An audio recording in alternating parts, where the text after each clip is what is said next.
ನಮಸ್ಕಾರ ಸ್ನೇಹಿತರೆ, ಇತ್ತೀಚೆಗೆ ಕುಮಾರಸ್ವಾಮಿ ಎಚ್.ಡಿ. ದೇವೇಗೌಡರ ಆರೋಗ್ಯದ ಬಗ್ಗೆ ಮಾತಾಡಿದ್ದಾರೆ. ತಂದೆಯವರು ಇನ್ನು 7-8 ವರ್ಷ ನಮ್ ಜೊತೆ ಇರ್ತಾರೆ ಅನ್ನೋ ಭರವಸೆ ಇದೆ ಅಂತ ಹೇಳಿದ್ದಾರೆ. ಹಾಗಾದ್ರೆ ದೇವೇಗೌಡರ ಆರೋಗ್ಯಕ್ಕೆ ಏನಾಗಿದೆ? ವೀಲ್ ಚೇರ್ ನಲ್ಲಿ ಓಡಾಡ್ತಿರೋದು ಯಾಕೆ? ಯೋಗಪಟು ದೇವೇಗೌಡರು ದಪ್ಪ ಆಗಿರೋದು ಹೇಗೆ? ವೀಲ್ ಚೇರ್ಗೆ ಬಂದ ಬಳಿಕವೂ ಅವರ ದಿನಚರಿ ಹೇಗಿದೆ ಗೊತ್ತಾ? ಎಲ್ಲವನ್ನು ಈ ವಿಡಿಯೋದಲ್ಲಿ ಡೀಟೇಲ್ ಆಗಿ ಹೇಳ್ತೀವಿ. ಅದಕ್ಕೂ ಮುನ್ನ ನೀವಿನ್ನು ನಮ್ಮ ಚಾನೆಲ್ಗೆ ಸಬ್ಸ್ಕ್ರೈಬ್ ಆಗಿಲ್ಲ ಅಂದ್ರೆ ಈಗಲೇ ಆಗಿ ನಮ್ಗೆ ಸಪೋರ್ಟ್ ಮಾಡಿ. ನಿಮ್ಮ ಬೆಂಬಲ ನಮಗೆ ತುಂಬಾ ಮುಖ್ಯ. ಗೌಡರ ಆರೋಗ್ಯಕ್ಕೆ ಏನಾಗಿದೆ? ದೇವೇಗೌಡರಿಗೆ ಕಿಡ್ನಿಯಲ್ಲಿ ಸಮಸ್ಯೆ ಇದ್ದು ವಾರಕ್ಕೆ 3 ಸಲ ಡಯಾಲಿಸಿಸ್ ಮಾಡಿಸಬೇಕು. ಜೊತೆಗೆ 94 ವರ್ಷ ವಯಸ್ಸಾಗಿದ್ದು ಮಂಡಿ ನೋವಿನ ಸಮಸ್ಯೆ ಕೂಡ ಇದೆ. ಕಾಲಿನಲ್ಲಿ ನಿಶಕ್ತಿ ಕೂಡ ಉಂಟಾಗಿದೆ. ಇದೇ ಕಾರಣದಿಂದ ದೇವೇಗೌಡರು ವೀಲ್ ಚೇರ್ ಬಳಸ್ತಾರೆ. ನಿಲ್ಲಬೇಕು ಅಂದ್ರೆ ಇಬ್ಬರ ಸಹಾಯದೊಂದಿಗೆ ನಿಲ್ತಾರೆ ಅಷ್ಟೇ. ವೀಲ್ ಚೇರ್ ಬಳಕೆಯಿಂದ ಅವರು ಮೊದಲಿನಂತೆ ಆಕ್ಟಿವ್ ಆಗಿ ಇಲ್ಲ. ಯೋಗ ಗೀಗ ಎಲ್ಲ ಇಲ್ವೇ ಇಲ್ಲದಂತಾಗಿದೆ. ಆಕ್ಟಿವಿಟಿ ಏನೂ ಇಲ್ಲವಾಗಿದ್ರಿಂದ ಸ್ವಲ್ಪ ದಪ್ಪ ಆಗಿದ್ದಾರೆ. ಅದು ಅಲ್ಲದೆ ಕಿಡ್ನಿ ಸಮಸ್ಯೆ ಇರೋದು ಕೂಡ ಅವರು ದಪ್ಪ ಆಗಲು ಕಾರಣವಾಗ್ತಿದೆ. ಅಷ್ಟೇ ಅಲ್ಲದೆ ಗೌಡ್ರಿಗೆ ರಕ್ತದೊತ್ತಡ ಮತ್ತು ಡಯಾಬಿಟಿಸ್ ಸಮಸ್ಯೆ ಕೂಡ ಇದೆ.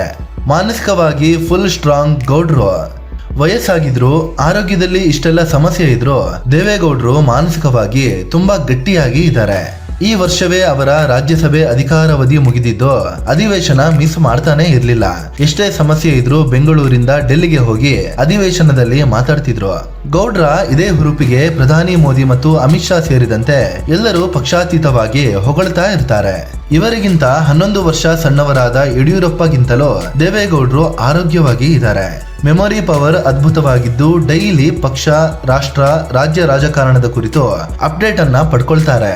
2024ರ ಲೋಕಸಭೆ ಚುನಾವಣೆ ಟೈಮಲ್ಲಿ ವೀಲ್ ಚೇರ್ ನಲ್ಲಿ ಹೋಗಿ ಪ್ರಚಾರ ಮಾಡಿದ್ದು ನಿಮ್ಗೆಲ್ಲ ಗೊತ್ತೇ ಇದೆ. ಪ್ರತಿದಿನ 6 ಗಂಟೆಗೆ ಏಳ್ತಾರೆ. ಈಗಿನವರು ಹೇಗೆ ಅಂದ್ರೆ ಸೂರ್ಯ ನೆತ್ತಿಗೇರಿದ ಮೇಲೆ ಅವರಿಗೆ ಬೆಳಕಾಗುತ್ತೆ. ಆದ್ರೆ ದೇವೇಗೌಡರು ಈಗಲೂ ಪ್ರತಿದಿನ 6 ಗಂಟೆ ಒಳಗೆ ಎದ್ದೇಳ್ತಾರೆ. ಸೂರ್ಯನನ್ನ ಸ್ತುತಿಸುವ ಆದಿತ್ಯ ಹೃದಯಂ ಅನ್ನೋ ಆಧ್ಯಾತ್ಮಿಕ ಪುಸ್ತಕವನ್ನ 1 ಗಂಟೆ ಪಠಿಸ್ತಾರೆ. ಮೊದಲೆಲ್ಲ ಎದ್ದ ಕೂಡಲೇ ಮಿಸ್ ಮಾಡದೆ ಯೋಗ ಮಾಡ್ತಿದ್ರು. ವೀಲ್ ಚೇರ್ಗೆ ಬರೋವರೆಗೂ ಯೋಗ ಅವರ ಜೀವನದ ಭಾಗವಾಗಿತ್ತು.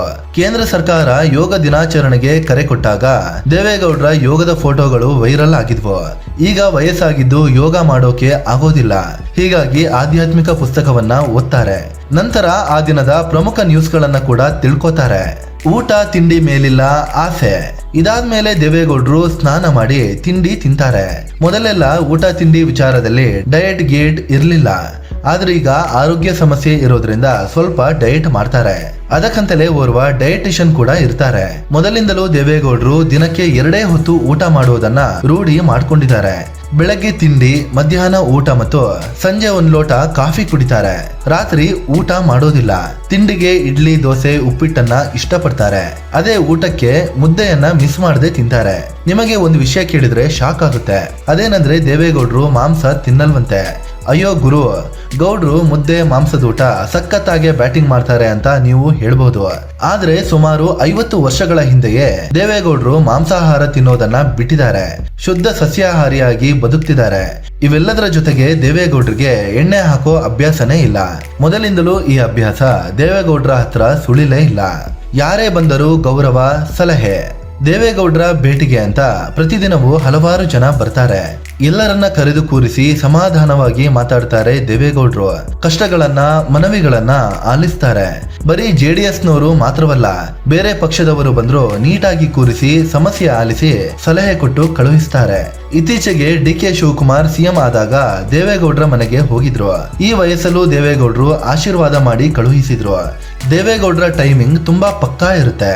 ಹಿಂದಿನ ದಿನವೇ ಹಾಕಿಕೊಂಡ ಟೈಮ್ ಟೇಬಲ್ ಪ್ರಕಾರವೇ ಇಡೀ ದಿನ ಕಳೀತಾರೆ. ಹೆಂಡತಿ ಚೆನ್ನಮ್ಮ ಅಂದ್ರೆ ತುಂಬಾ ಪ್ರೀತಿ.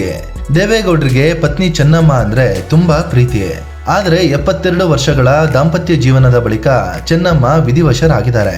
ಇಷ್ಟು ದಿನ ದೇವೇಗೌಡರಿಗೆ ಬೆನ್ನೆಲುಬಾಗಿ ಇದ್ದಿದ್ದು ಇದೇ ಚೆನ್ನಮ್ಮನವರು.